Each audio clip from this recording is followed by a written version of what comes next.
and I'll mention this in a moment. I'm Peter Gordon. Welcome to the third in a series of lectures sponsored by the Center for European Studies, curated by my colleague Daniel Ziblatt and myself, that began late last fall and is continuing now this spring on questions of fascism and democracy. I'm really delighted to introduce our third speaker in the series today. If you want to know something about the entire series, you can see it listed there. The next speaker will be a while from now, Lenka Bustikova, professor of political science at the University of Florida, speaking about uncivil society and polarization in Eastern Europe. That's March 5th. And the complete schedule is, of course, on the Center for European Studies website. But let me now turn to our speaker today. Federico Marcon is an historian of ideas. He trained in the intellectual history of early modern and modern Japan. A native of Italy, his first book was entitled The Knowledge of Nature and the Nature of Knowledge in Early Modern Japan, which came out from the University of Chicago in 2015. His second monograph, however, brings me to the topic of his lecture today. And in fact, it's that image staring me in the face, which appears on the cover of his book, Fascism, The History of a Word, which will be out very soon, I think. June 6th from the University of Chicago Press. It's a history of the word fascism and its changing political and heuristic agency.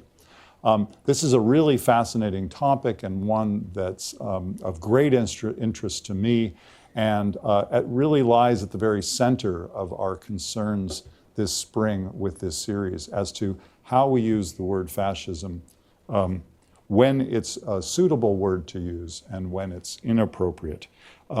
Without waiting any further, please welcome with me our speaker for today, Federico Marcon. Thank you.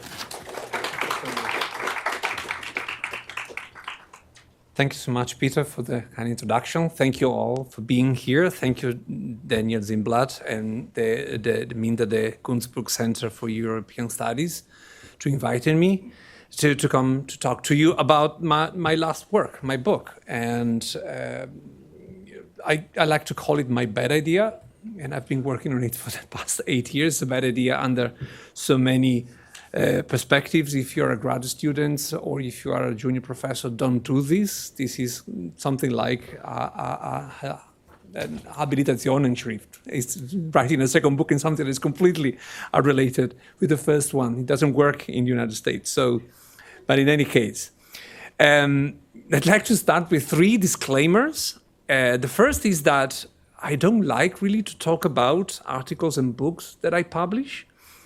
I think that a text, any text really once published and thus public, fully releases its semiotic potential, what I mean is signifying capacity in its encounter with its readers. And the author should be out of it, should not disturb the process. I like to paraphrase, in this case, Robespierre, and state that the authors must die, only metaphorically, I hope, so that their text can live. But my book is not out yet, and it will be released absolutely on June 6th, D-Day of 2025, so I guess I can make an exception and talk a little bit about it today.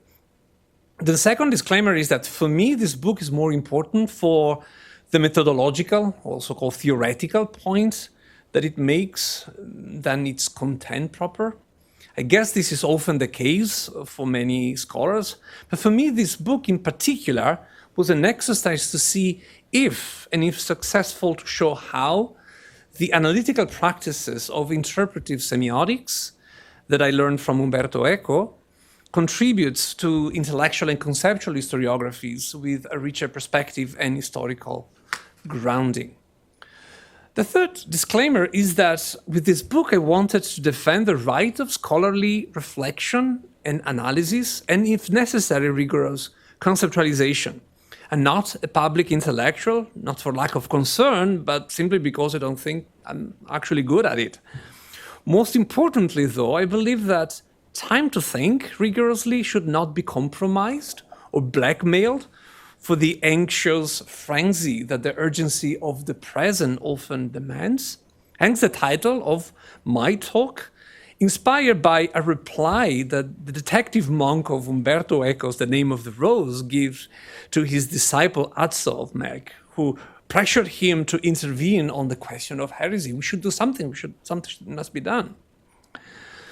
So I didn't write a book with the intent of proposing a new promptuary on how to recognize a fascist, which should be pretty easy today, or how to diagnose the early signs of an imminent fascist takeover, and neither to persuade and turn readers, in this case listeners, into proselytes of my own committedly anti-fascist views. Against haste also echoes what Adorno called the consolation of pseudo-activity. Following then Adorno and Eco via William of Baskerville, I believe that historical knowledge becomes more advantageous to politics and life precisely when its inquiries do not bend or compromise to the rigor of their truth procedures to the necessities of political struggle. So what I do in the 450 pages of the book is to answer the question of whether fascism, the word fascism, I do this sign so much, but I hate it, but I need to say it because I'm talking about the word fascism, can function as a generic concept that legitimately collects under the same rubric regimes that have socio-historically distinct genesis on the assumption that they share some essential common characteristics. That was my question. The question is epistemological in nature, as it inquires about the capacity, limits, and legitimacy of fascism to operate, as in Latin was called a principium individuationis, the principle of narrowing down the definition of an entity of something, the essential characteristics, allowing the identification of a thing. So that's therefore my question, fascism is indeed a good principium individuationis that subsumed within its genericity a heterogeneity of social, political, cultural, and intellectual phenomena. But the investigation it elicits are historical, insofar as the meanings of fascism, a term that with no core conceptual meaning, derived from the historical vicissitudes of the regime bearing that name and from the distinct processes of genericization of that proper name into a generic category of analysis.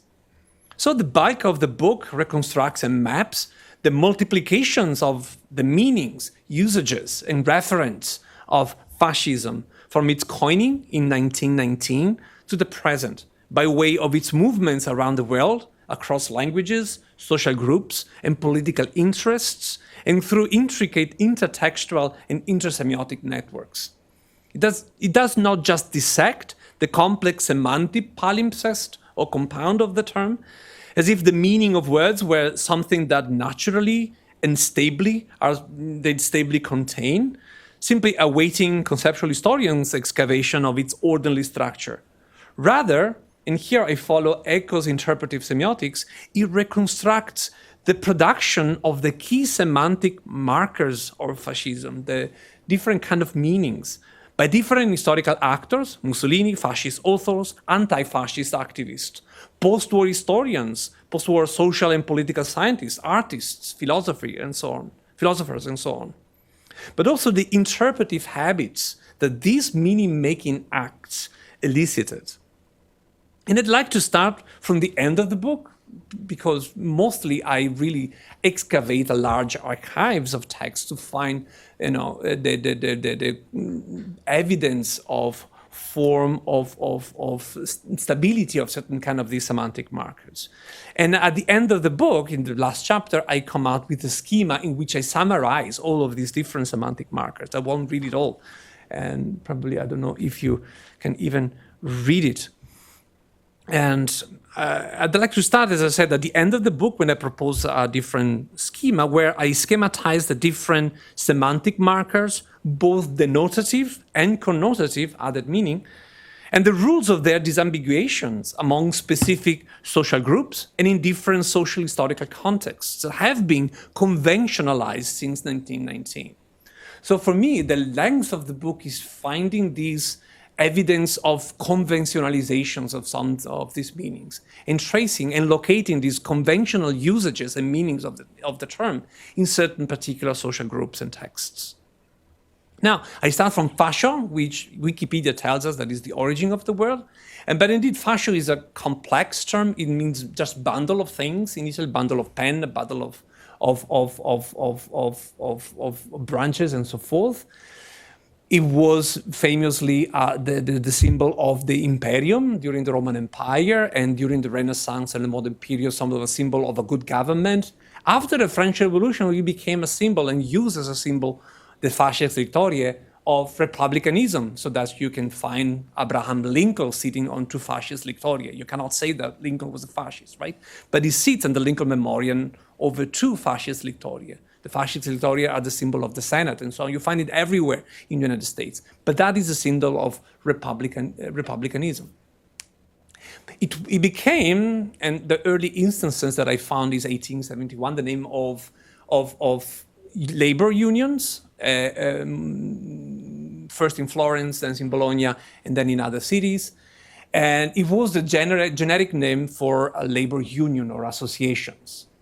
And the name was also used between the late 19th, early 20th century as a general group of any sort of associations, political in nature, sometimes a transversal association to pass a law in the parliament, and so forth. And in this meaning that Mussolini used it twice in 1914 to construct a group, an associations of people lobbying for the entrance of Italy in the European conflict, so later on will be known as World War I.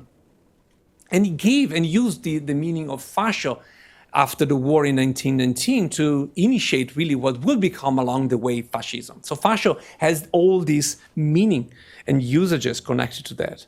Fascista as an adjective meant just pertaining to a fascio or belonging to a fascio, so that well into the 1920s and 1921, it was used for different kind of fascio. So for instance, if you look in a newspaper of March 1919, the following day after the foundations of the fasci, dei combattenti, by Mussolini in Milan in March 1919, you will find only one small news about the event in the Corriere della Sera, which is the major newspaper of the time. But you will find a far larger news of the fascist movement. Fascists refer in that case to the railroad worker union labor who had a big manifestation the same day. So fascista had just this generic meaning. Fascismo became a term, though, that Mussolini himself used quite early in 1919 to talk about the things that we do in our own fascio, and that is the beginning of the term. And in the book, I spent a lot of lengthy, sometimes tedious time to reconstruct the shifts in meaning of fascista, fascismo, in different kinds of newspaper or speeches, all the articles that Mussolini wrote in the initial phase of fascism, from the founding of the fascists in 1919 to the so-called consolidations of his government in 1922, but then after the beginning of the proper fascist regime in 1925. And this is the period when the semantic usages and values of the term are the most unstable of them all, and therefore to me more interesting. After 1925, there was a massive political labor to conventionalize by the states some kind of particular usages of fascism among Mussolini and on the fascists. So in different kind of way, for Mussolini and the fascists, fascism is a term that doesn't identify a precise ideology, but just the government, the state. To the point that he didn't even explain that in many of the talks, but in all public speeches, in parliamentary acts. The speech act of Mussolini was not that Mussolini decided, I decided as Mussolini. Mussolini liked to talk of himself in the third person. But I decided to, we ruled, we take the revelation. But the agents of all the sentences is fascism did this, fascism did that, and so forth. Fascism is the agent of all the sentences, right? So in the mind of Mussolini and all the fascists, fascism just meant just this, the state, the nation, then later on the empire with different kind of connotations, universals or cultural, pointing to cultural homogeneity, racist. The historica vulgata is that fascism all of a sudden became racist in 1938. I found ample evidence that there are elements of racism and anti-Semitism in fascism since the early days of the movement and so forth.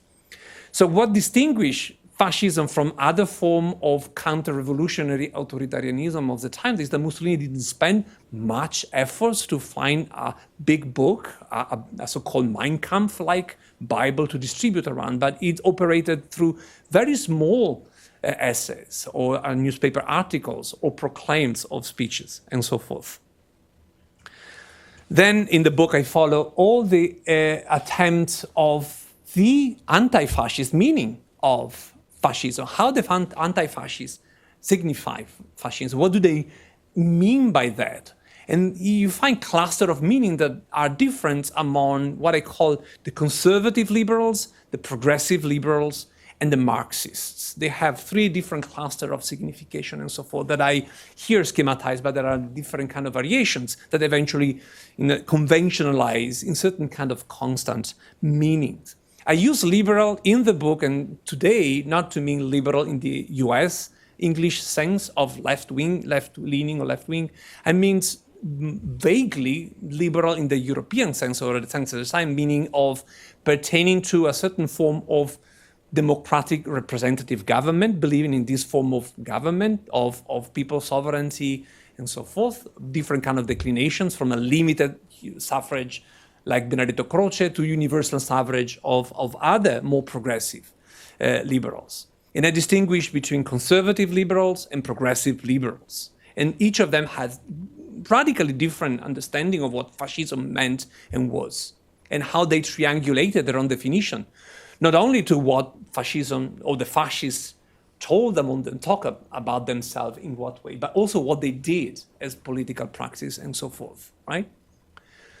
The third group will be the Marxists, that although it later on will be, conventionalized under the hedges of a Stalinist consensus, especially in the 30s, we register within Marxism a large variety of understanding definitions that resisted their own conventionalizations until very late in the game. But then fascism also is what historians and scholars have been writing about fascism as the regime or also as a generic term ever since 1945. And you see that the connotatively, or the added meaning, the ideological sense that this term was loaded with among professional historians and political theorists and philosophers, these are the personalities that I concentrated the most, carry on some of the definition and connotations of the interwar anti-fascist activist. So the progressive liberal understanding of fascism continue in historians and political theories with progressive liberal leanings. The same is true for conservative liberal historians or Marxist historian proper. So that's why I spend a lot of time in interwar period. Finally, there was a process of genericizations. And I distinguish two generic uses of the term fascism to mean not just Italian fascism, but everything that is going on in Europe. It is usually written that Clara Zetkin was the first one to use fascism in this generic sense. I found that in a newspaper article, actually, Antonio Gramsci did it 3 years before in 1920s. Fascism is not an Italian thing, it is a universal, possibly tendency and so forth. But my claim is that until the Stalin's consensus that really was reinforced after the Sixth International in the 1930s, the use of fascism, and I use this technical term of metonymical or as an antonomasia, which means I use fascism, they use fascism not so much to talk about specific political form, but the social political conditions that favor the emergence of authoritarian governments. So for the Marxist, Nazi, National Socialism and fascism, to talk about the two of the movements that most conventionally as associated with fascism, were dramatically different political forms that took ground in Italy and Germany for similar socio-historical conditions.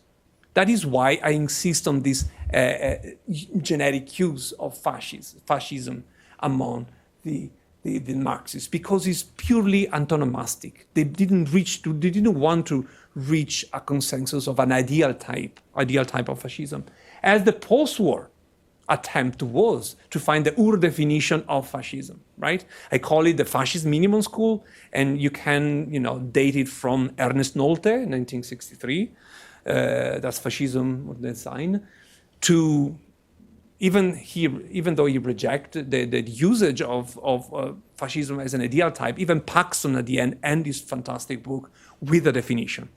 And then he lingers today in different kind of permutation of these attempts to make of fascism a political type, just like democracy or socialism or communism. And this finds me less in agreement with some of the scholarship for the reason that I tried to lay out in the rest of the talk. It is also an insult. It's great. When I was growing up in high school in the 1980s, it worked very well. Dramatically, now I lived in the States since 2001, so quite a while, and I visit Italy in the summer, but it's with this kind of interrupted, stay and permanence in Italy, you perceive changes far more keenly than if you were to live in the place. Even in the 80s and the 90s, when I was a high schooler or a college student at the University of Venice, he has certain kind of effects to call someone a fascist. He doesn't have it any longer. If you want to insult politically someone today, you call it a communist, which is not the case in the 19th and the 80s. This to me isn't disturbing enough. But the dictionary also registered another commonsensical use of the term fascism to talk about some hyperbolic descriptions of psychological, behavioral, or political attitude, typically autocratic, intolerant, and oppressive. So these are the kind of complex palimpsest of the term as we face it today. The signifier fascism confronts us today with, I'm back into the slides, so you can lose yourself while listening to me. The signifier, the word fascism, confronts us today with a complex spectrum of denotative, which is more the definition, and connotative markers. The connotation is a buzzword. It means added value, added meaning, usually ideological. And these denotative and connotative markers results from the sediments of all recorded meaning-making interventions that we can find in different kind of texts or images or speech acts. That is, uses, interpretations, and disambiguations with varying degrees of conventionalization, recurrence, social fungibility, pertinence, and authority. Some of its markers are but fossils buried in forgotten documents. Nobody today uses fascio to mean a labor union. This is a way in which a semantic marker has completely fossilized, not used any longer. Or fascism, as it was used by the fascists themselves as a synonym of state of government. Others confront each other as unsolvable contradiction, especially when you look at the definition of the meaning of fascism among the liberals and the Marxists, among the progressive liberals and the conservative liberals. New ones strive to find rooms in scholar creating reading of archives, in discussions on social media, or in ideological propaganda. For instance, today, the anti-fascism of the right in the government in Italy, he's trying to develop new understanding of fascism that are connotatively new insofar as they're trying to erase all the negative connotation that he used to have in the post-war period. The book pays special attention to the early years, as I said before, of Mussolini's movement and regime, when fascism was a signifier with unstable meanings, and triangulate the regime attempts via different linguistic policies and practices to impose specific denotative and connotative meanings to the word fascism with a different anti-fascist understanding of fascism and with the actual practices and political actions of the regime itself. I can't possibly summarize the entire process, so let me just state that the term fascism today can be disambiguated in different texts and historical circumstances as a proper noun, as I sketched some of these meanings, that is the name of Mussolini's regime, is a proper name, or as an antonomasia, that is to say, a metonymy. An antonomasia is calling an aspirin and aspirin. Aspirin now is a generic name, but used to be the proper name of acetylsalicylic acid that's used for the headache. Now we use it as a generic term for the term. So that is the way in which fascism was used, especially among the Marxists, until the Stalin orthodox definition. An antonomasia or a synedoky, identifying a generic and potentially universal political form of which individual movements and regimes, including Mussolini's, are but tokens. And this is what I call what I identify as the search for the Urfascism or essential fascism. There are different terms for this, but really fascism becomes an ideal type of which Italian fascism is just an occurrence, just a token, right? And some authors even say that, well, Italian fascism is not really fully mature fascism. The mature fascism, you find it in Nazi Germany and so forth. There are different kind of ways. But this is what I mean by synecdotal, when the totality is expressed by the name of one of his parts. And then, as I said, a slur, a hyperbolic expressions of political, psychological, or behavioral attitude. All these possible interpretive pathways of meaning are in turn associated with an ensemble of political, ethical, or aesthetic connotation that added on to its own denotation, that is to say, the definition of the term itself.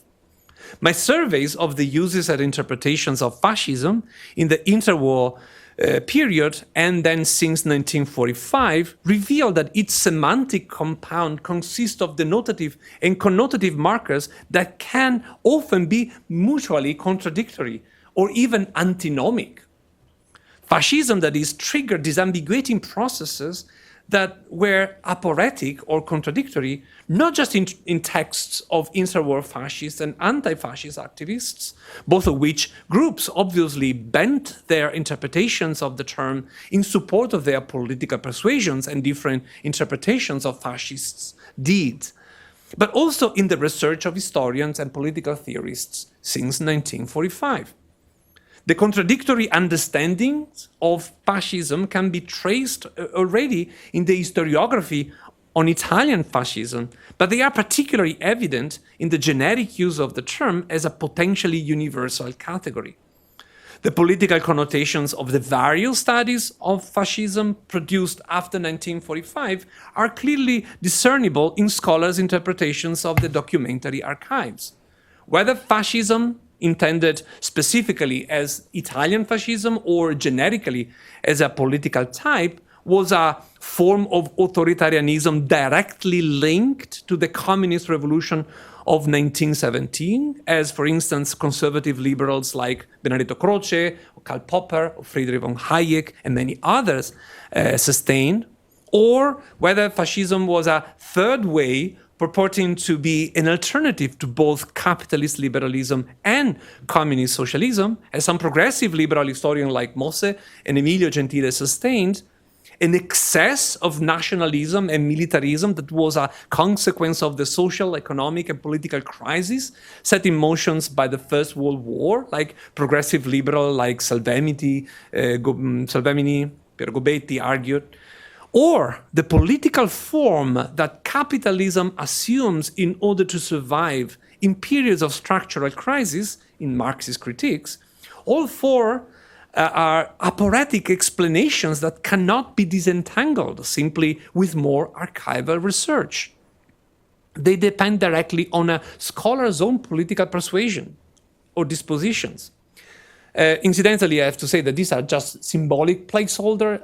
In these 4 groups, you can find long lists of historians, political theories, and so forth. And I try to group them all in a kind of a historiographical taxonomy in the book. This connotative surplus triggers a cognitive impulse that seems to contradict the principles of neutrality and objectivity that historians had long embraced as yardsticks of their epistemological authority. It seems, in fact, to confirm Hayden-White's claim that, quote, there is an inexpugnable relativity in every representation of historical phenomena, end quote, which steered a fierce diatribe with Carlo Ginzburg during the conference History, Event and Discourse held at UCLA in 1989. But to me, historical knowledge cannot depend solely on historians' ethic, as White seemed to conclude from his reflections on the philosophy of historiography, and yet the possibility of historiographical objectivity in a realist ontological sense, rather than in the sense of simply being based on the consensus of the community of historians, which Ginzburg seemed to embrace at the time, appears to be either impossible or limited to micro-historical events. This dilemma appears less daunting if we approach it from 2 different perspectives. One that looks at the fuzzy character of the political form that interwove fascism, National Socialism, and other counter-revolutionary authoritarianisms engendered, and another, which I not talk about today, that defends the cognitive authority of historical knowledge without repudiating its interpretive and hence potentially antinomic nature. The question then would become whether the semantic fuzziness of fascism and the historical fuzziness of capital F fascism impairs its heuristic advantageousness, the advantageousness of its being a category through which we make sense of events in the interwar period, or possibly even today, when it is used as a generic category. So, the fuzziness of fascism, and I write it with scare quotes and with capital F to distinguish the both uses. In all definition of fascists, in all the definition that fascists, coeval anti-fascists, and post-war scholars gave to its political ideology and praxis, fascism was often described in apophatic terms, that is to say, negative terms. It was, that is, routinely defined by its opposition to or negation of pre-existing ideologies and praxis. For Mussolini, and for commentators such as Salvemini, Linz, Bobbio, Griffin, Emilio Gentile, and so forth, it unfolded as a sort of anti-politics. And they call it specifically, it is an anti-politics. What I mean is, it is anti-socialist, anti-communist, anti-liberal, anti-democratic, and so on in a long list of anti-something that fascism was. In logical terms, an apophatic definition follows the differential logic of semantic disambiguations, which works more or less like this. Bear with me with these buzzwords. There are 3 kinds of antonymous relations, of contrary relations. That is, contradictories. For example, when you say mortal versus immortal, which exclude any mediating middle. There are contraries, like for instance, superior versus inferiors, which imply intermediary degrees. There are intermediations. And converses, for instance, buy versus sell, imply mutual relations of the 2 antinomic terms.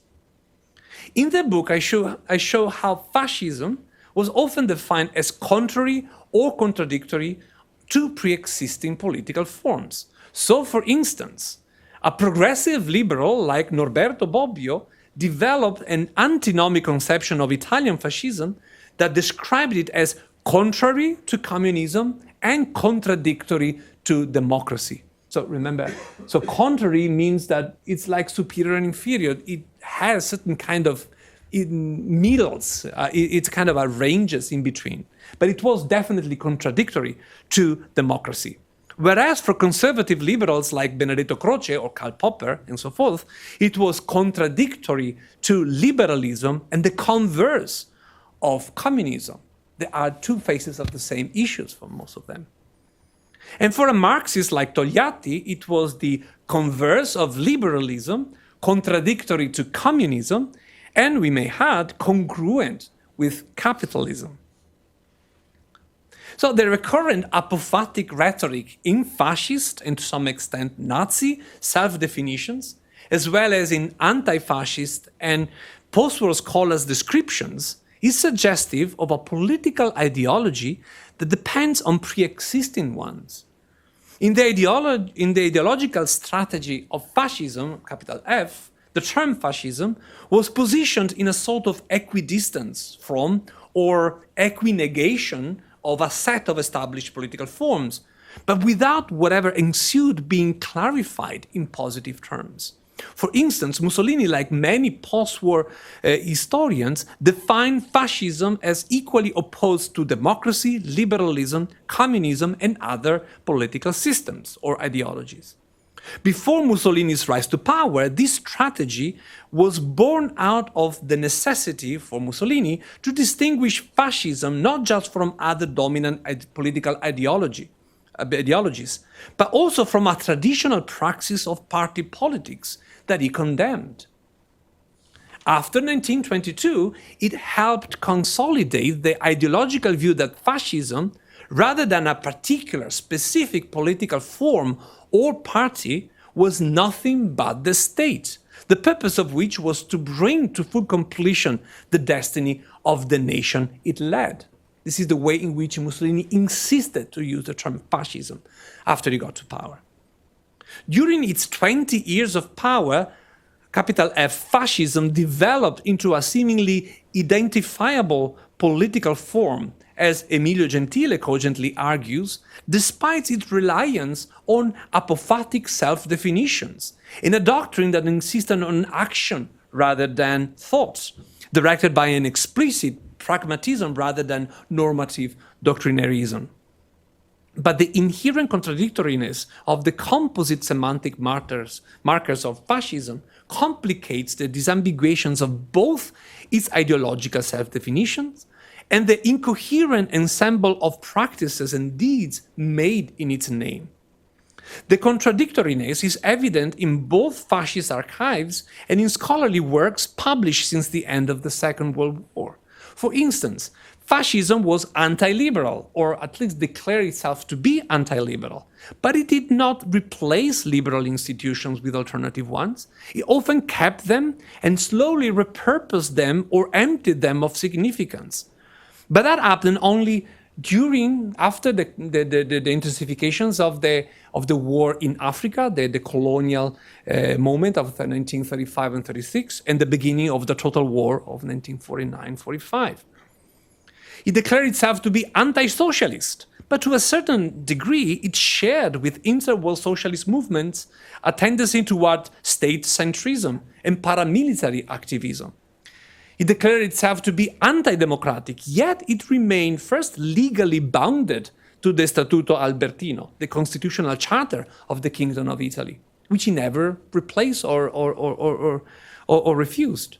And it was based upon the reaffirmations of an ostensibly more authentic form of people's sovereignty, insofar as the people are members of a national community defined by culture or race, emerging from the civic activism of syndicalists and former revolutionary socialists.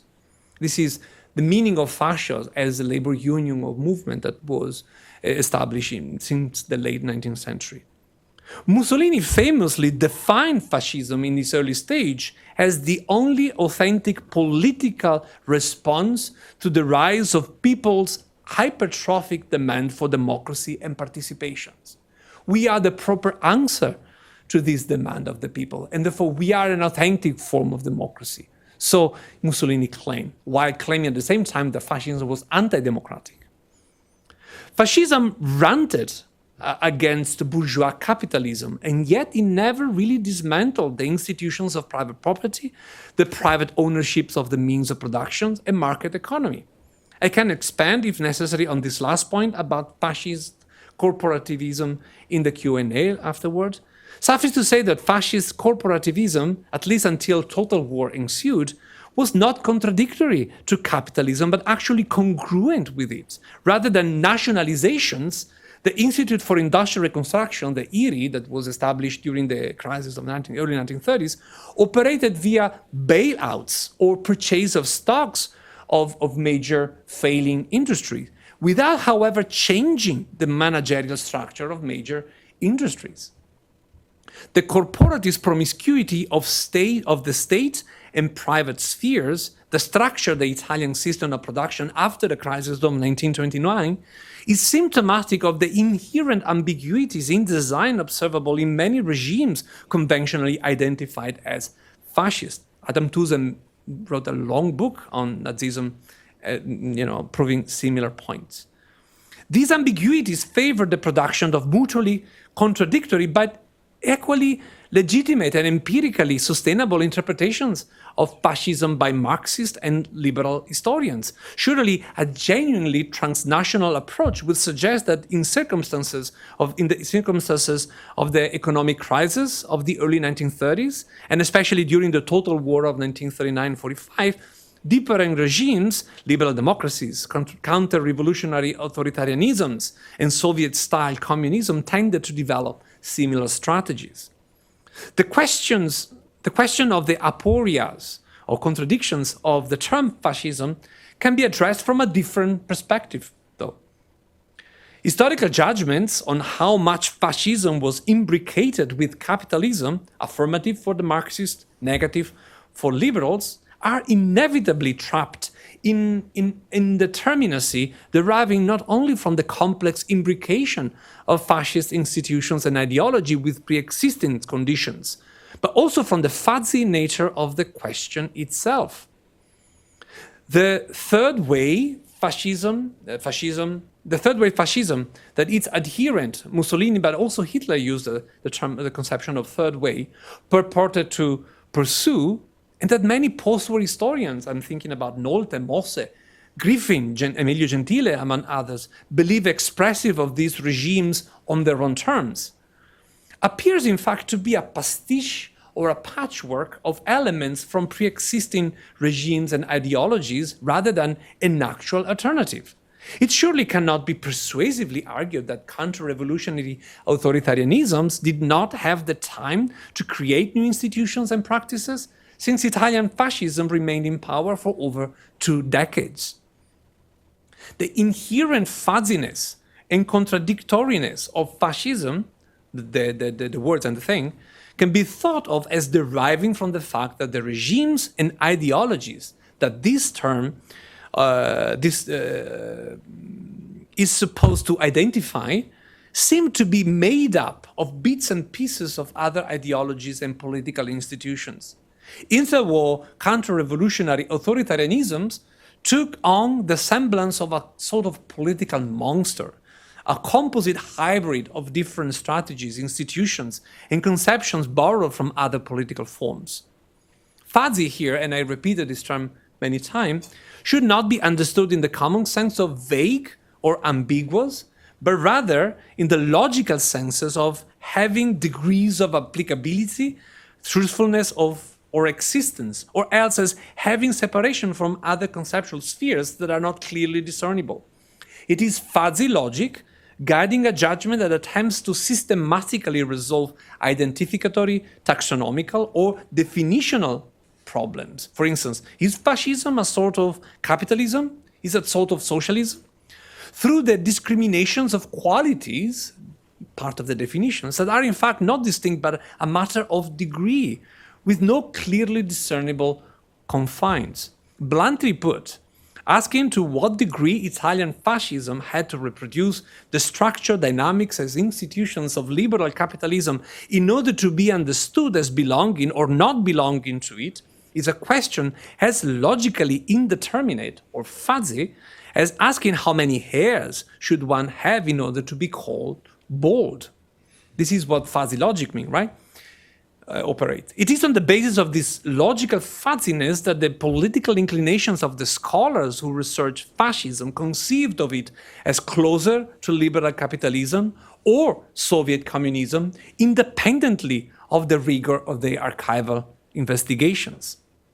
The malleability and philosophical incoherence of fascist ideology have often been understood as a sign of its being a mere pretense, behind which lay a ruthless applications of the principle of domination, for example, such as in Adorno, this is the quote from Minima Moralia claim, or the continuations of capitalist relations of production under the false guise of a nationalist revolutions. This is, for instance, Marxist definitions, either orthodox or not, or the shrewd instrumentalism of power-hungry charismatic leaders, as in Ben-Ghiat's strong bank theory. But it can also be the effect, this kind of incoherence of fuzziness, of inherent political, ideological, and institutional contradictions that so-called fascist regimes were incapable of overcoming. In this case, fascism's fuzziness, so conceived, offers a more nuanced understanding of fascists and Nazis' self-definition of being a third way. The claim of being a third way could be then be interpreted against the fascist rhetoric and thus also against its literal adoption by post-war historians, that is, as being neither an affirmation, as in liberal democracies, nor a negation, as in communism, of the capitalist system. Rather, the fuzziness of this third way derived from the impossibility of neatly and clearly distinguishing it from the pre-existing political forms, institutions, ideologies, terminologies, and legal apparatuses it claimed to oppose and negate, since fascist movements and regimes could exist only by parasitizing them. This would also explain why historians and political thinkers have interpreted fascism as opposing or negating conceptions, institutions, or ideas of society and politics that they implicitly or explicitly upheld as normative or natural. Marxists would regard fascism as an expression of capitalism in critical socio-historical circumstances, while liberals would conceive of it as an irrational pathology, like Croce, or an offspring, a reaction against, or a converse of socialism, and so forth. This also explains why the various conceptions of fascism inevitably mirror in reverse scholars' own political beliefs. In technical terms, I have a string of buzzwords, but I apologize for that. In technical terms, they appear to be ethic descriptions of fascist emic structure, while these descriptions in truth mirror in reverse the interpreter's own emic structures, right? They mirror the political inclinations of those who study fascism. In short, my claim is that the regimes that fascism named in the interwar period confronted capitalist democracy as its dark half, just as Stalinism confronted socialism as its perversion, if not betrayal. If fascism and the genocidal violence it produced confront capitalist liberalism as an inerasable possibility within it, evidenced in the fuzziness of the ideologies and praxis it produced, then is its hypostatization, its reduction, rigidification into a discrete ideal type in the scholarship of the fascist minimum, for instance, which turned that structural fuzziness into the coherence of its normative definitions, has the effect of severing the imbrication of interwar counter-revolutionary authoritarianisms with the political forms of liberal democracy from which they originated, and with the Stalinist communism that they antagonized, but often mimicked. So, and I'm now leading towards a conclusion, what in the book I call the unbearable fuzziness of fascism is the sign of both the aporetic, contradictory structure of its semantic markers and of the compound fascist nature of interwar counter-revolutionary authoritarianisms. It also reflects the conflicting interpretations of historians and political scientists since 1945. The contradictions of fascism are inherent in the structure of its semantic compound and cannot simply be erased or disregarded by individual historians. Independently of their epistemological and political intentions, the generic use of fascism as a universal and ahistorical ideal type, as in the cases of the Comintern or orthodoxy and in the scholarship of the fascist minimum, has refined effects that flatten out the different forms of conservative authoritarianism, their specific ontogenesis and their imbrication with pre-existing social, political, and economic institutions.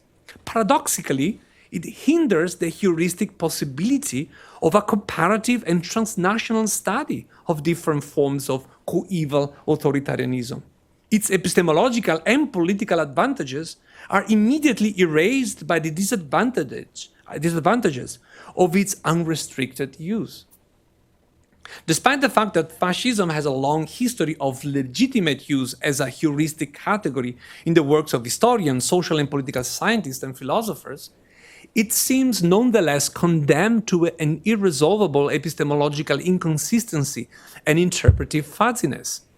With appropriate adjustments, Italian fascism and German National Socialism, the two most important forms of authoritarianism that the signifier fascism is asked to signify, developed institutions, political economic forms of governments, practices, and ideologies that fed off pre-existing liberal democratic ones, while adopting, in obverse form, organizational strategies such as paramilitary groups, totalitarian conception of the state, and the like, from Bolshevik Russia.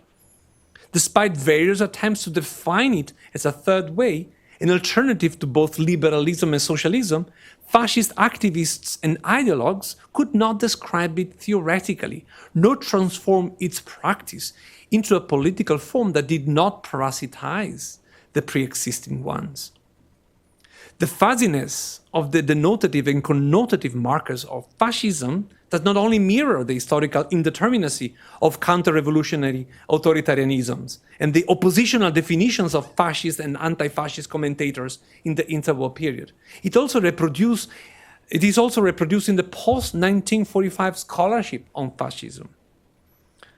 Fuzziness, inconsistency, contradictoriness are not ideal ingredients for any cognitive or heuristic endeavor.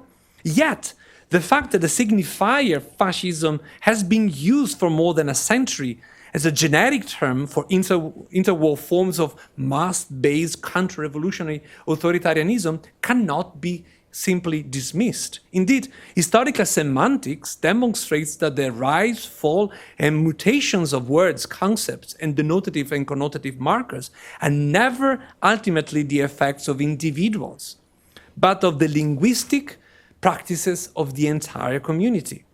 No matter how well intended, any sort of sensorial dogmatism seems to me preposterous and futile, especially today, when the authority of academia seems to be lost in the deafening noise of post-truth.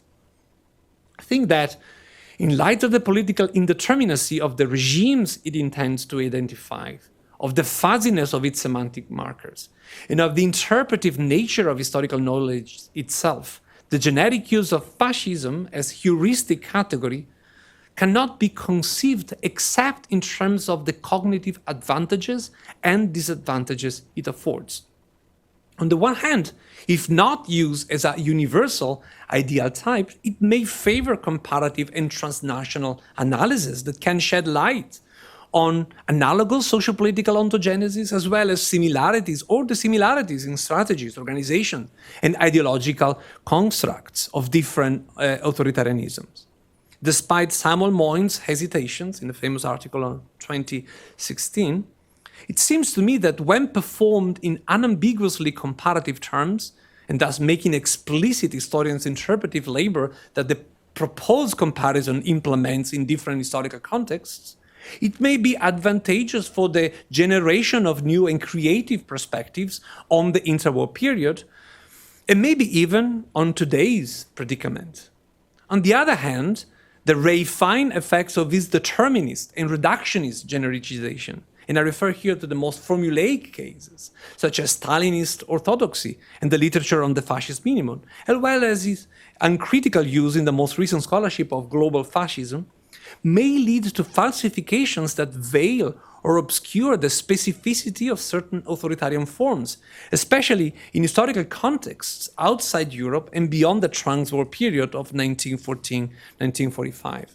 In other words, I accept its generic use at antonomasia, as like aspirin, but cannot really endorse its use as a synecdoche, an ideal type, a type for applied to different tokens, a type to which all the tokens are reduced to. The debate on fascism may in fact be a distraction, it seems to me, hindering the realization of how new forms of authoritarianism might find nourishment within today's neoliberal world order. My modest proposal is that rather than surrender to disciplinary inertia, institutional dogmatism, and factional doctrinarism, and rather than bend one's analysis to political and ideological convenience, in our scholarly works we employ fascism explicitly as an heuristic device by following two guiding rules: pertinency, that is, arguing for its relevance in the context under investigation, and parsimony, that is, discouraging its use when not heuristically necessary or advantageous. The pragmatic recommendation for pertinency and parsimony in the use of generic fascism skirts the unbearable fuzziness of the term and its contradictory meanings. In the book, I argue that the use of fascists to describe Japan in the 1930s does not add much to our knowledge of a nation empire that was legally and institutionally authoritarian from its inceptions. It actually implies a sudden authoritarian transformation of those institutions that falsifies the history of Japanese modernization, the capitalism of which developed along corporatist lines and was characterized by a promiscuous imbrication of public and private, as well as civilian and military interests. If the reductionism of the Stalinist definition distinguished fascist regimes from liberal ones only in quantitative rather than qualitative terms, an equally pernicious effect of using fascism as an ideal type along the model of the fascist minimum is the severance of its link with liberal institutions and capitalist interests. As abstract and universal ideal types such as democracy, socialism, communism, and the like, fascism reinforces the idea that counter-revolutionary authoritarianism, such as Mussolini's and Hitler's, developed outside of and in opposition to established liberal democracy, whereas the history of their rise to power showed strong support of and considerable connections with liberal politics and economic elites until their demise. Fascism was not an invading pathogen, if you want to use the unfelicitous to me metaphor that Benedetto Croce used. So fascism was not an invading pathogen, but a neoplastic condition that developed within capitalist liberalism. Thus, new forms of authoritarianism may well develop today within our own political economic institutions without assuming any of the recognizable forms of interwar fascism or Nazism. This approach to fascism might prove interpretively suitable or sound or felicitous to understand how democratic ideals could not be perverted to support new forms of authoritarianism, thus dispelling, as Philippe Lacoue-Labarthe and Jean-Luc Nancy have argued, the quote, comfortable security in the certitudes of morality and of democracy, which, however, not only guarantees nothing, but exposes one to the risk of not seeing the arrival or the return, or that whose possibility is not due to any simple accident of history. End quote.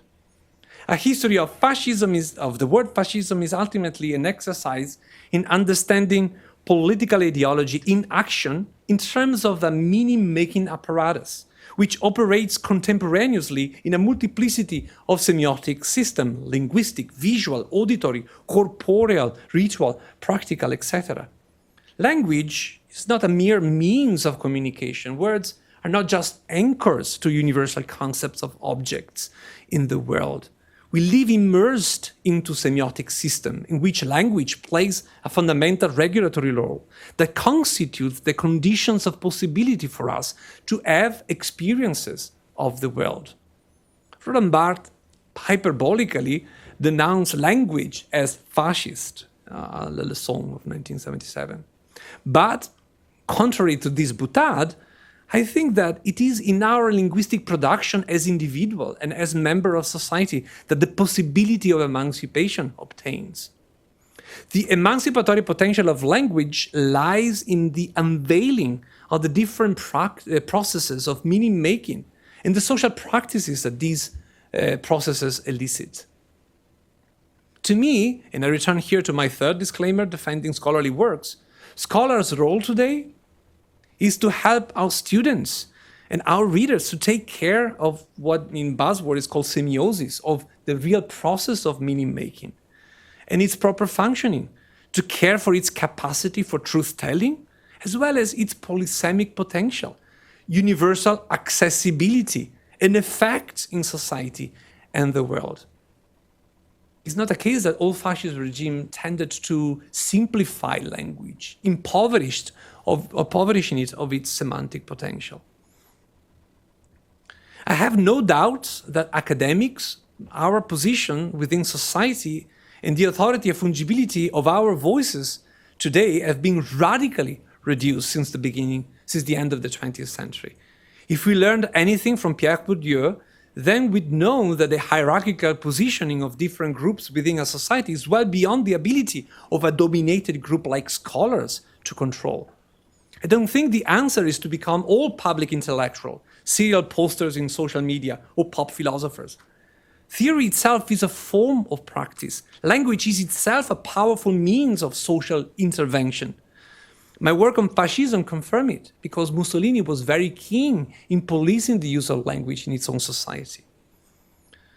So our role as educators remains fundamental in the long run, on condition that we remain true to our duty of teaching our students how to listen, how to read, how to speak, and how to write meaningfully.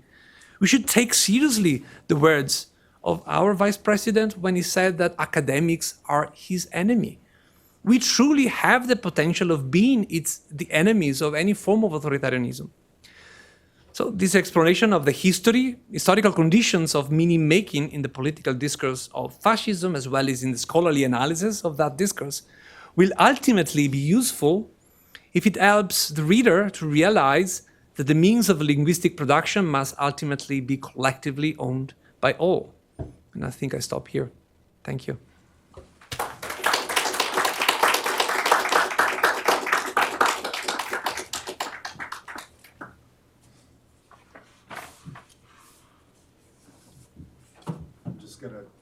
Position myself up here so I can. So it took off the big face of Mussolini.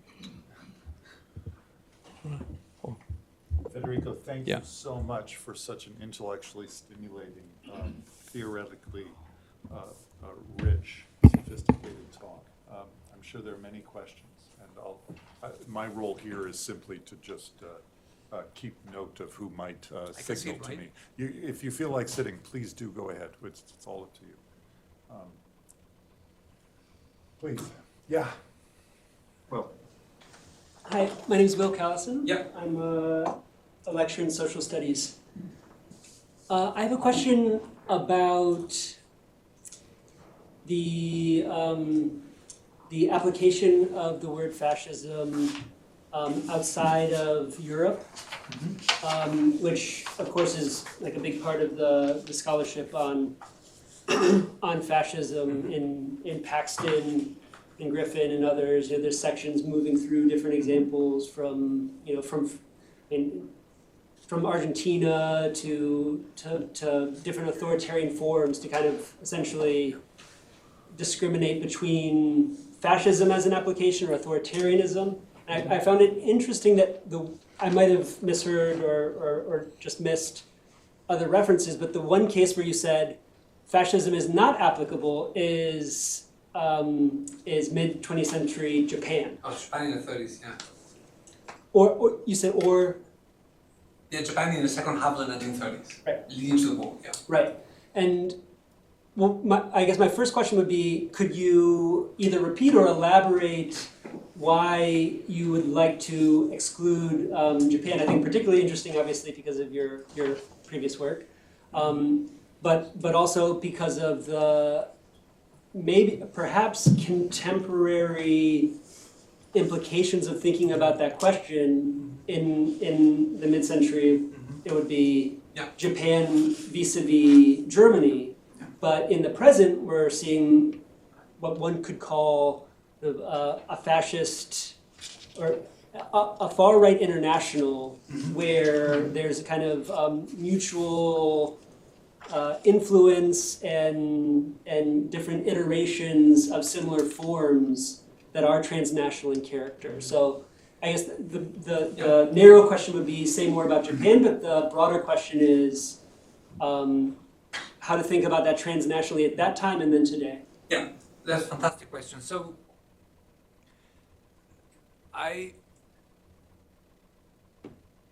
what I care about is to acknowledge whether or not, if we use fascism generically to point out different kind of political events, either in the interwar period of today,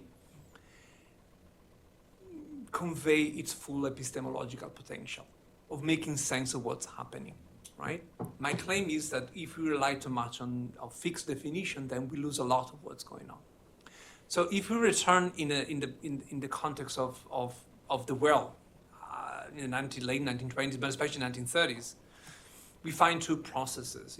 Fascism was adopted. Well, these are good terms. Why not using it? You have fascist movement. You have people that call themselves fascist, but if you start looking at the actual political party of movements in Europe in particular, but also if you look elsewhere, there are very few of them that use. You have the British, they use it, the Union Fascist leader. You find it in Poland, you find it in the Fascio in France, you use it in Ireland, Poland has it too, as you said. There was an instance when Chiang Kai-shek actually, I like fascism, this is something that we should follow. The Japanese didn't care about this because we have our own nationalism, so why should we look at foreign words? Some movements had it in Latin America and so forth. The most used term for this kind of authoritarian, mass-based form of political activism throughout the 1930s, though, was National Socialism. And that is the name of the large majority of these kind of authoritarian movements of the period. So what I'm saying here is the use of the term to convey something as a kind of a slogan or a action, agitprop words by actual authoritarians in the 1930s. Okay, this is uses I register and I cover. The other one is the use of the term heuristically to make sense and to group together, to make them part of the same kind of political movement, right? I think that there are far greater advantages if we use authoritarianism as a general term, in particular in 1930s, counter-revolutionary authoritarianism, because it was always explicitly predicated against the possible rise of socialism in Europe and in other parts of the world. So the anti-socialist rhetoric of these movements was far more prevalent than that.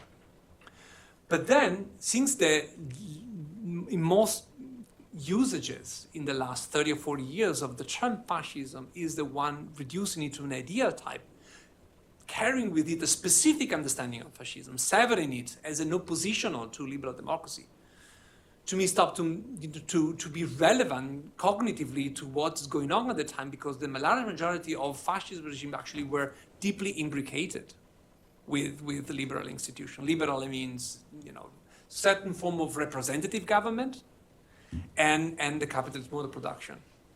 What is key, the return of the claim we won the election, we have a people's mandate, even in today's political rhetoric.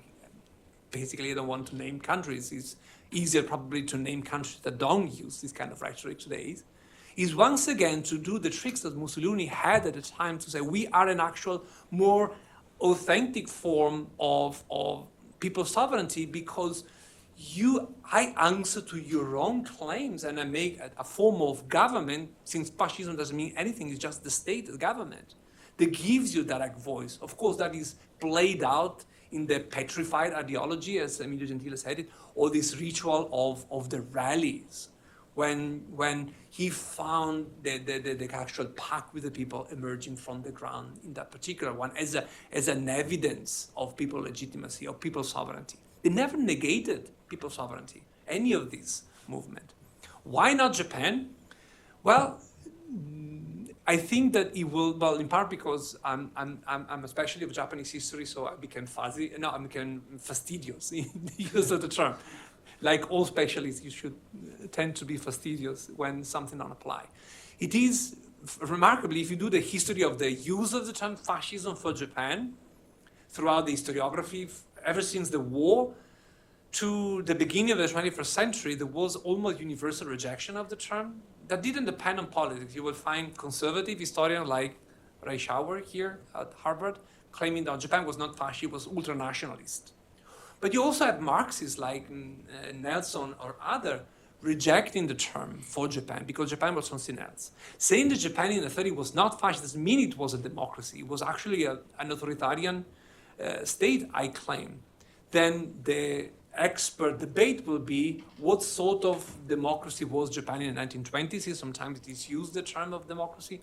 My own vision of this tends to be gloomier than the majority of the actual professional historians of modern Japan.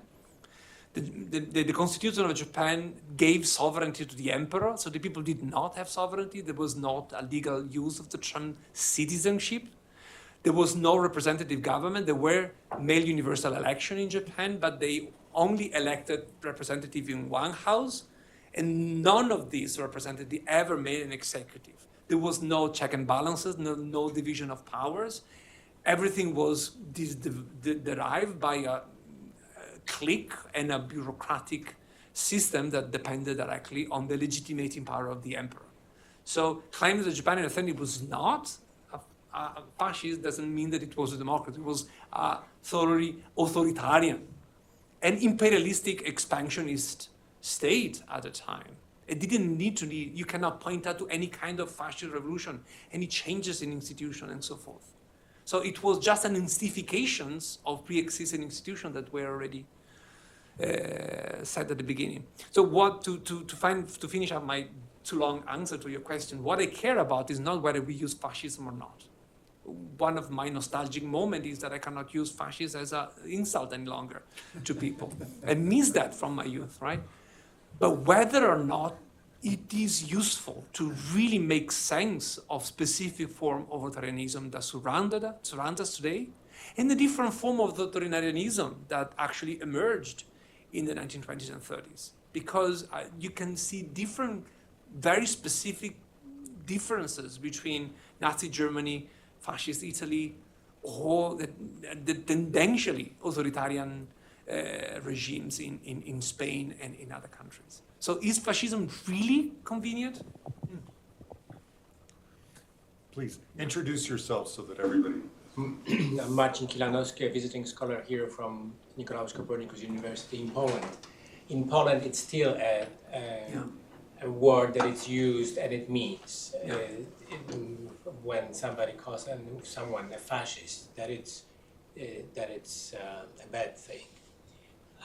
But this was a fascinating lecture. So great work. But for us intellectuals in academia, enlightening.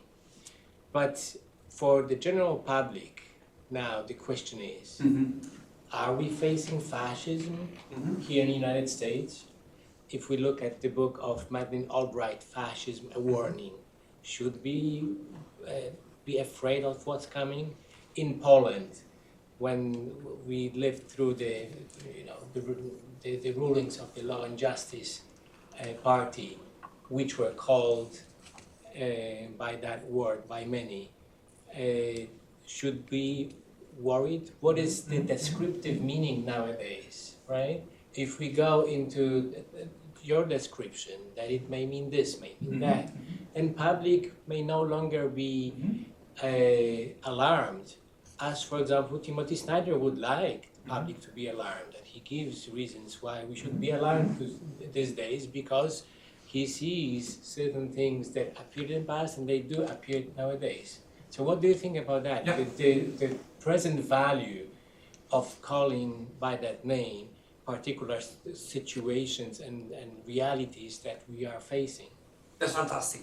And yes, the book is a book for scholars and probably will be read by 10 people, despite the cover that will probably go with good commodities, despite my leftist inclinations.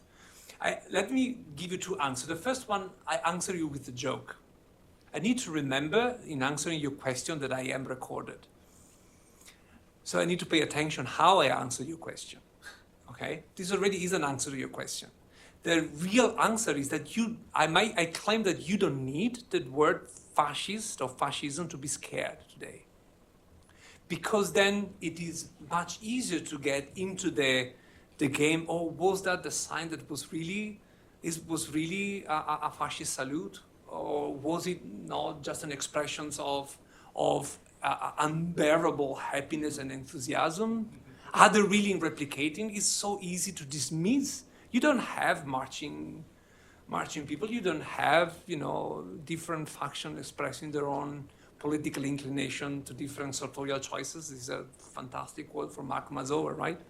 As it was happening in the 1930s, you have black shirt, brown shirt, green shirt, blue shirts, silver shirts here, white shirts, red shirts in Mexico, and so forth, right? So if you look actually at what constitute the checkpoints, some of them works, some of them not, and then we are loose in this kind of finding the right schema. Is it really, does it fulfill? We're back in the problem of the fuzzy logic, how many hair do you have to have to be called? And I'm afraid of that a lot of analysis on the present is lost. That's why I prefer the even more generic term, authoritarianism. And the different ways in which it was actually enthusiastically embraced by many in the 1920s and 30s, and seemed to be embraced by many enthusiastically today. Some of my friends, since I've started working on these bad ideas of my book, ask, so are we today in the 1920s or are we in the 1930s? My usual answer, I tend to be gloomy and pessimist. I read too much Adorno, probably, I guess. So my answer is, we are worse than then. We're worse than then in two senses. First, because in the 1920s and 30s, the institution and practices, the way in which people understood living in a democracy was just in an infancy. Everywhere in Europe, if you just narrow your attention to Europe, democracy was in its infancy. It didn't have the decades of debates, practices, modes of living, enjoyment of life, and freedoms that have been having in the past decades, right? Ever since the end of World War II. Second, it had a powerful analytical counterbalancing paradigm in socialism, right?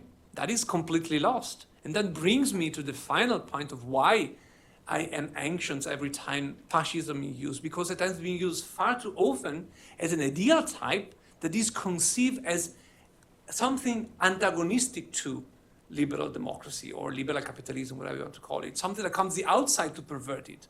Whereas all these authoritarian movements in the 20s and the 30s, and probably today, are growing within. The parasitical nature of that bothers me and makes me very scared. So for me, using or not using fascism is almost a distraction. We are losing time discussing whether this is fascism or not, whether this label applies or not. Because while we're discussing that, we are all turned into an authoritarian regime without even noticing, because we were paying attention to different things. Does it make sense? Yeah. And I just wrote the book for this reason, basically. The political meaning why I wrote this book is simply that. Then there are others things. I would just make one comment. The authoritarianism might be coming from the side that speaks about that the others are, reaching out for the authoritarian means and language and so on. So by being aware of it, we can be more cautious that it doesn't have to be where people are calling it is. Sure. So I'm relieved of the fact that they still carry negative connotations in Poland. In my experience, it doesn't no longer in Italy. So at the end of the day, words are changing all the time. As I said, is a semiotic liquid that regulate our life in society. And the more capacious our understanding of how linguistic systems and words function and all the different meanings is, to me, the beginning of real emancipations of a society. Rigidifying this, it's the beginning of the opposite, or the oversimplifications of it, like in all authoritarian regimes. It's another form. This is probably something that is, I'm back in my own scholarly gown now, and I'm more comfortable talking about semiotics and philosophy of language because of my formations. But I cannot distinguish these two moments, because speaking is a form of practice. It's not just theory. It's a form of practice that reach out to others. Please. I'm Carson. I'm an undergrad here. Thank you for the talk.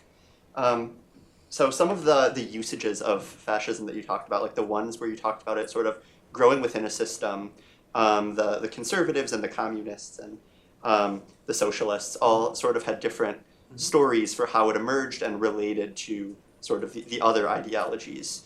And those definitions seem to sort of depend upon their own, like, incompatible maybe interpretations and models of history. How important or core to your project, or just important in general, do you think sort of like a reconciliation between those interpretations of how it arose is? And how much is that? Yeah. Yes. It depends, once again, it depends on the kind of social context it happens. So I'm all in favor of I still nourish the belief, otherwise I wouldn't do this work, that talking about it with others, we can talk through a problem.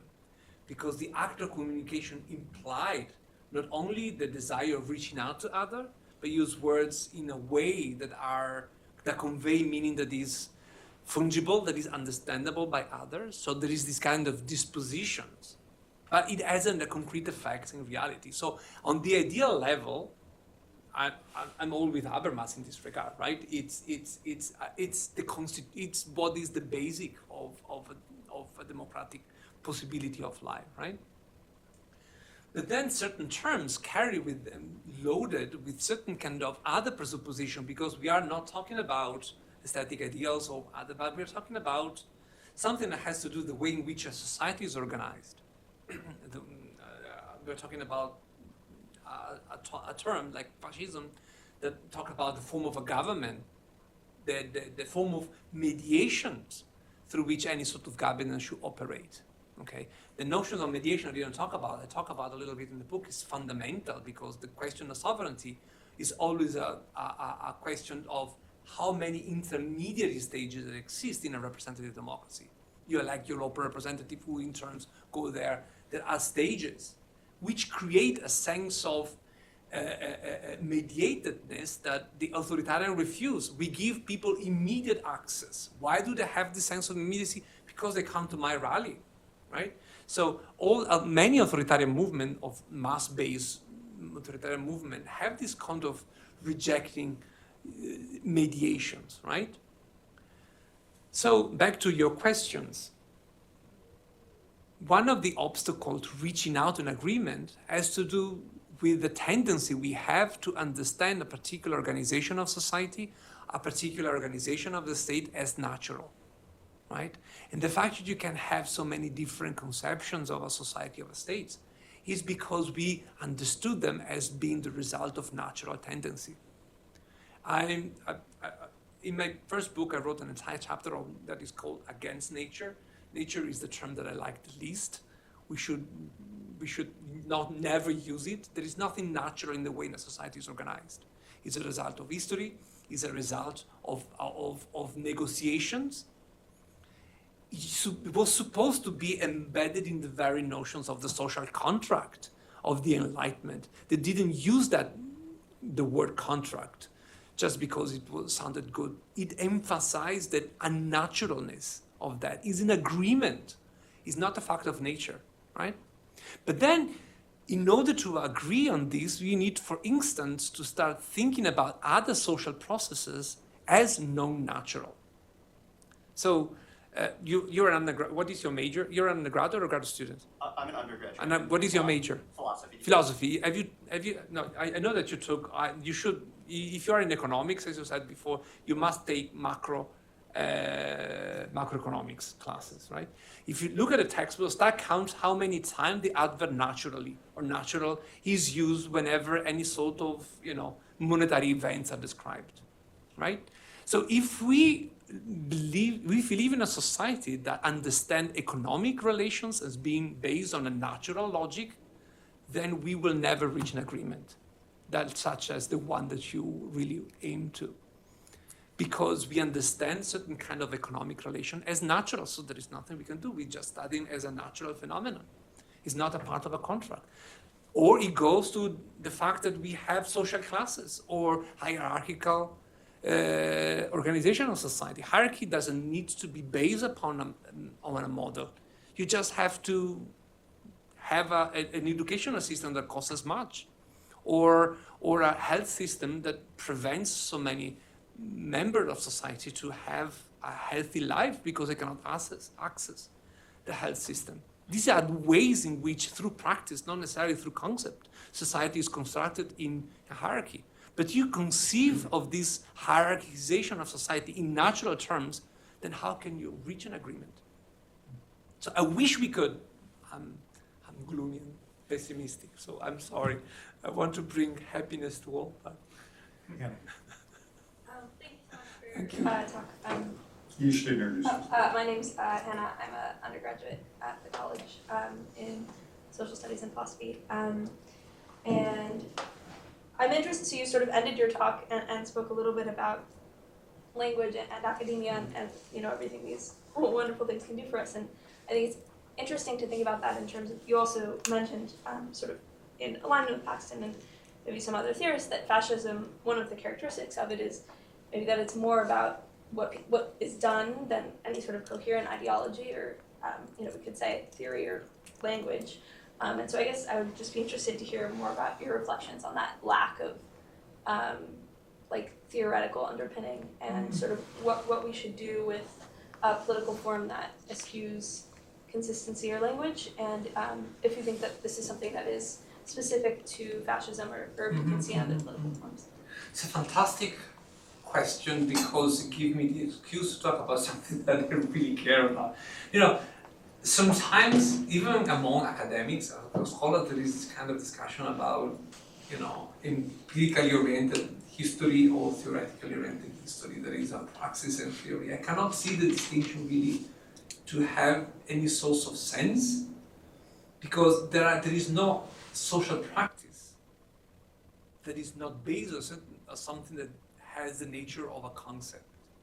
The way in which you greet a person in the morning is based on is a practice or that has certain kind of conceptual hold. You understand this kind of conceptual nature of social practices when you travel abroad and you visit another society. It happened to me when I moved to the United States in 2001. Went for the first time to a restaurant, and the waiter in New York asked me, "Oh, how are you?" Right?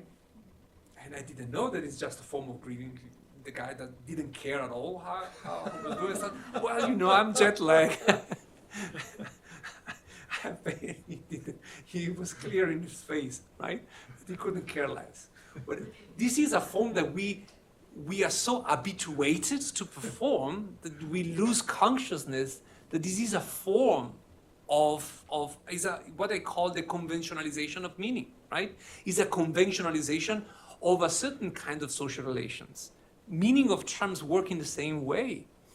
They take the semblance of being natural only in virtue of their own conventionalizations. And the tendency of a certain kind of cluster of terms, of words, of behavior, of rituals, tend to have this kind of stickiness in history. They linger through centuries, some of them rapidly change. Some other, they linger so much when you encounter a textual contexts that befuddles at your understanding, you are completely disoriented. A tangential here.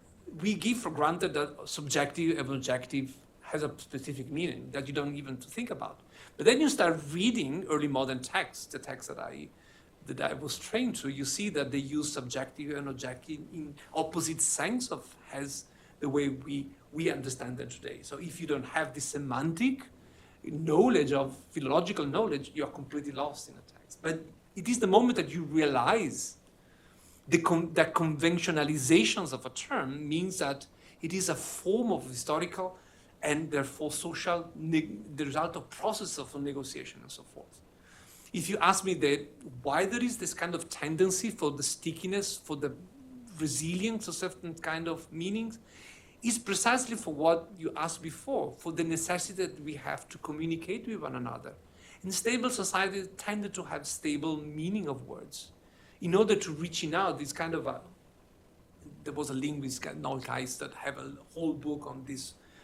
On this. This is a very long way to return to your question about praxis and theory, right? So Mussolini never wrote a book on. There are some texts very philosophically complex that not Emilio Gentile, but Giovanni Gentile, the actual philosopher, actionist, the reader of Hegel and so forth, distributed and wrote. Nobody read them, or few academics read them, in part because Mussolini, one of the first laws that Mussolini passed in 1925 is that all academics, to continue to be academics, need to become member of the fascist party. As a result, only 12 academics refused to do that, out of 1,040 academics in Italy. So it doesn't mean that fascism, so resilient in practices and not self-theorizations, was not conceptual or didn't have any sort of theoretical organizations or logic. It was performed through other semiotic systems, for instance, the ritual, the different form of socializations that Italians develop on those years. And it goes from how you learn to write. You learn to write by copying out Mussolini's speeches. Or how do you write your essay in elementary school? Let's write a letter on how to be a good fascist to Mussolini. There are very simple ways in which you develop certain kind of social practices that become linguistic practices, that they are not conceptualized as theory, but they can be abstracted as theorizations, right? So to return to my own obsessions of disliking everybody that play, oh, I'm not a theorist, I'm just an empirical historian, said, well, you have a very solid theoretical presupposition in order to define yourself as an empirically oriented historian. Mm-hmm. You just don't acknowledge it. So the entire book is, for me, use fascism as you want, but on conditions that you tell the reader how you use it, why you use it as such, that you reveal the reader your process of reasoning. It's not enough to have an evidentiary apparatus. That's why I think I repeated 3 times. This is not a question that can be solved through archival research, not by theorization, because you need to talk about what you're doing. But in the past 20 years, we tell, not me, but we tell our graduate students not to do theory, not to read theory, don't write theoretical book. There is no publisher that publish theoretical books anymore. To me, theory is just that, revealing and justifying the process of knowledge making. I have a question. I'll just leap in here, and please raise your hand if you have one as well. I found this extraordinarily stimulating, and in many respects, I'm entirely on board with what you've said, Federico, but I want to ask a question about what you call the unbearable fuzziness of fascism. First of all, I love the term, and you know, those of us who grew up reading Milan Kundera are laughing and wondering whether it really should have been the unbearable fuzziness of being. But the arguments you've made here are ones that one might think don't apply to fascism in particular, but all loaded political and ideological terms. And I wonder whether what you've just said here, as a contribution to, let's say, the philosophy of the social sciences, social inquiry, or to political semantics, is not a lesson that applies to fascism in particular, but all of our political terms that we've inherited from the past. I wonder, is liberalism any less fuzzy? Is socialism any less fuzzy? Is conservatism any less fuzzy? I mean, I grant that, you know, in your conversation with Hannah just now, I think there maybe is something true about the fact that so much of the history of fascism is about resisting the obscure language of intellectuals and placing an emphasis on action, perhaps mere action at the expense of theory. But after all, liberalism has a great deal of semantic drift too, and liberalism can mean anything from from classical liberalism, which emphasizes the free market, to neoliberalism, which also emphasizes the free market, but also certainly in the way it's used in the United States, it implies a social welfare state and strong normative commitments to really thick values about social responsibility. The same can certainly be said about socialism, which in practice often violated all of the principles of Karl Marx, certainly principles of freedom. Definitely. So, I mean, how particular is your argument to the term fascism? And how much of what you've said might just apply to the way we use political terms in general? Yeah, it's great. There's a simple answer and a more complex one. The simple answer is, it doesn't, it's the same. The difference is that there is a copious literature exploring the semantic fuzziness of this term that it's not present in the case of fascism. So think about, we have a copious analysis of the different forms that the ideal of liberalism take. We have one on democracy to the extent that, in political theory now you use the term empty signifier to talk about democracy, placeholder that you can put anything that you want, right? And it's an empty signifier because it doesn't have any kind of, I'm almost quoting Laclau, it doesn't have any kind of referential work any longer because it becomes such an idea that excludes, while in its own definition it's supposed to include all the people, but it includes other. So it is an empty signifier, right? So on the one level, the reason why I wrote, what makes it this different between the unbearable fascism and fascism, that there is no such similar literature for this term like there is for these other terms. There's plenty of, not necessarily in English, but in other language, in Italian, on socialism in particular, a different spectrum of ideals, right? The more complex one is that then we will have to distinguish when we use this term in a normative way, in a heuristic way, or purely in a aspirational way. And when we do that, and I return to my answer to Anna, I think, it's to me what important is that you reveal in your writing through different kind of rhetorical strategies. Sometimes you can reveal something without saying it directly. For instance, I did it in this talk. I never claimed that we should use conservative, anti-revolutionary authoritarianism.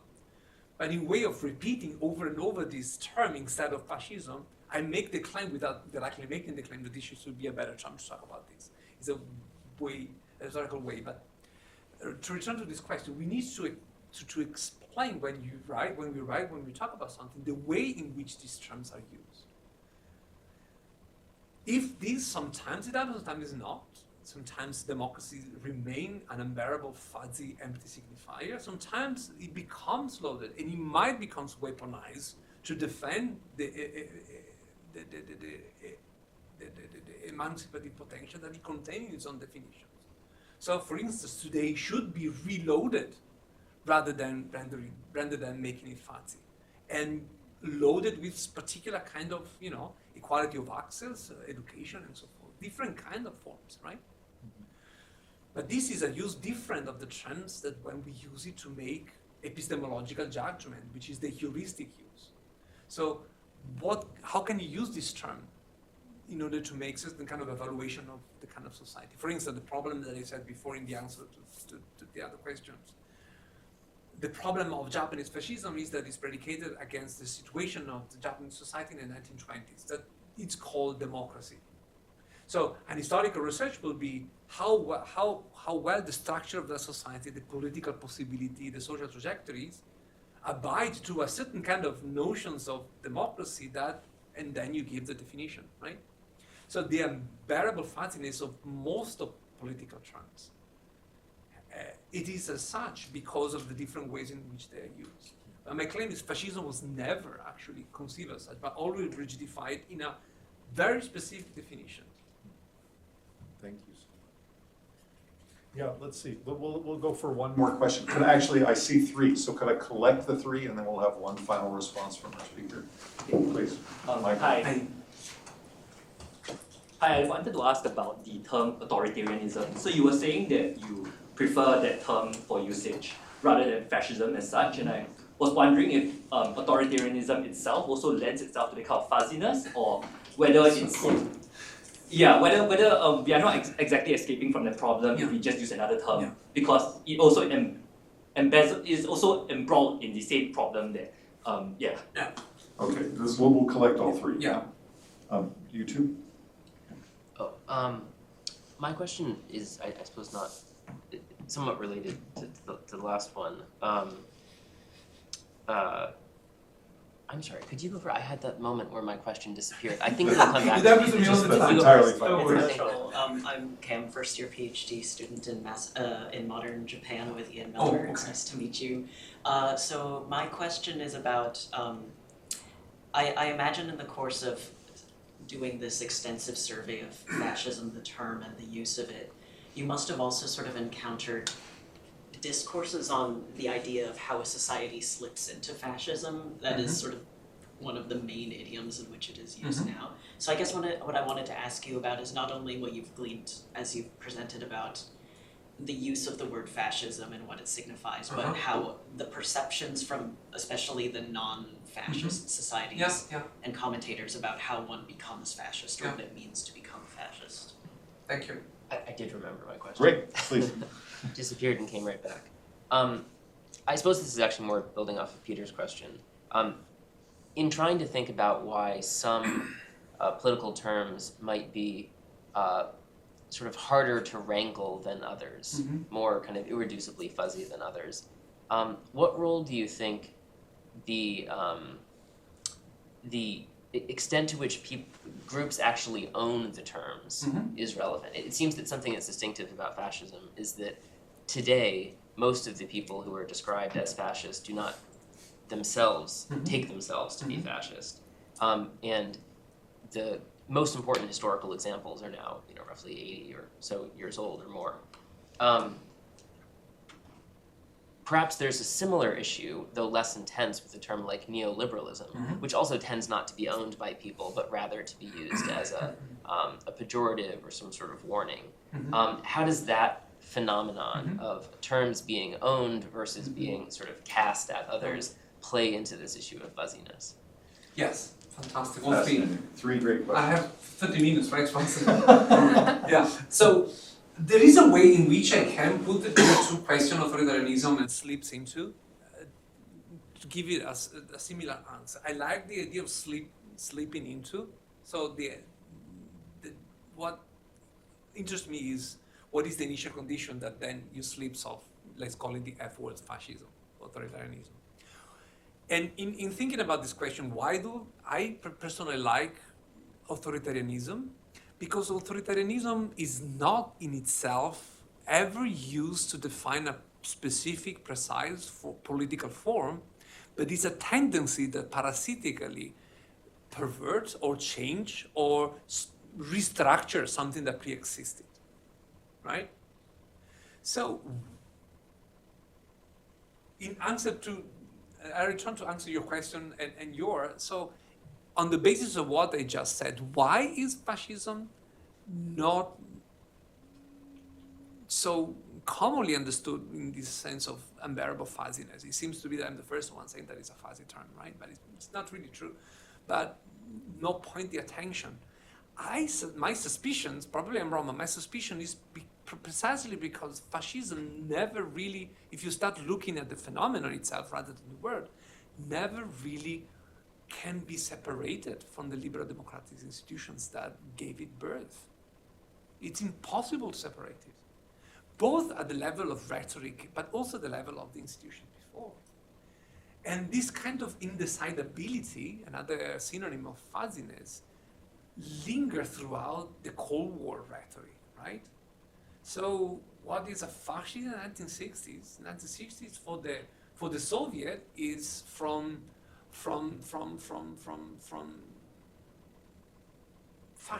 fascism. Where do you find it? You find it in NATO, right? From the Nazi to NATO was a slogan that was used for some of the of Eastern European. In 1968, fascists in Italy, in France, and in the United States were police, form of the form of McCarthyism, and so on. That is something that is fascist. Tim Snyder called Putin a fascist, but Putin called Zelensky a Nazi or a fascist, right? So it's a thrown away objects. So I still cannot think about the Cold War as separated from World War II and the world that it created. It's to me a sort of a trans-war period. There's certain kind of practice and rhetoric continue. And owning the term, the best way to answer this is to return to my pragmatic approach to the history of ideas, pragmatism à la Peirce, that is to say, right? If you approach the meaning of terms in terms of semantic markers of these, they have a certain kind of structuralist, stability. But if you think about them as practices, we own the terms every time we use them. If we followed convention that it's determining a particular society, we are not conscious of owning a term. But then owning the terms to mean something else, something new, might have surprising practical effects in society. Sometimes it's completely lost. So basically it's history that decides whether or not.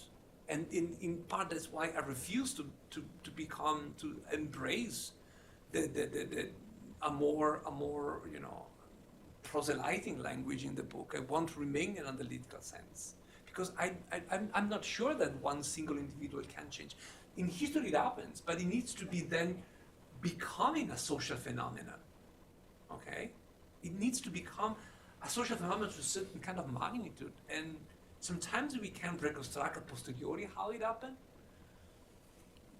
but sometimes we don't have enough evidence of traces. Of fascism, we are lucky because we have such an immense archive to try to explore it. You can have fun doing that and write a book about it if you have the time to do it. But owning a term, it's really part of what we do every time we use words. That's a wonderful note on which to end. Let me just show you the cover of the book again so that you can all go out and buy it. Many more than 10 will buy this, I'm sure. Fascism, the History of a Word, Federico Marcon, which will come out soon from the University of Chicago. Thank you so much. Thank you so much.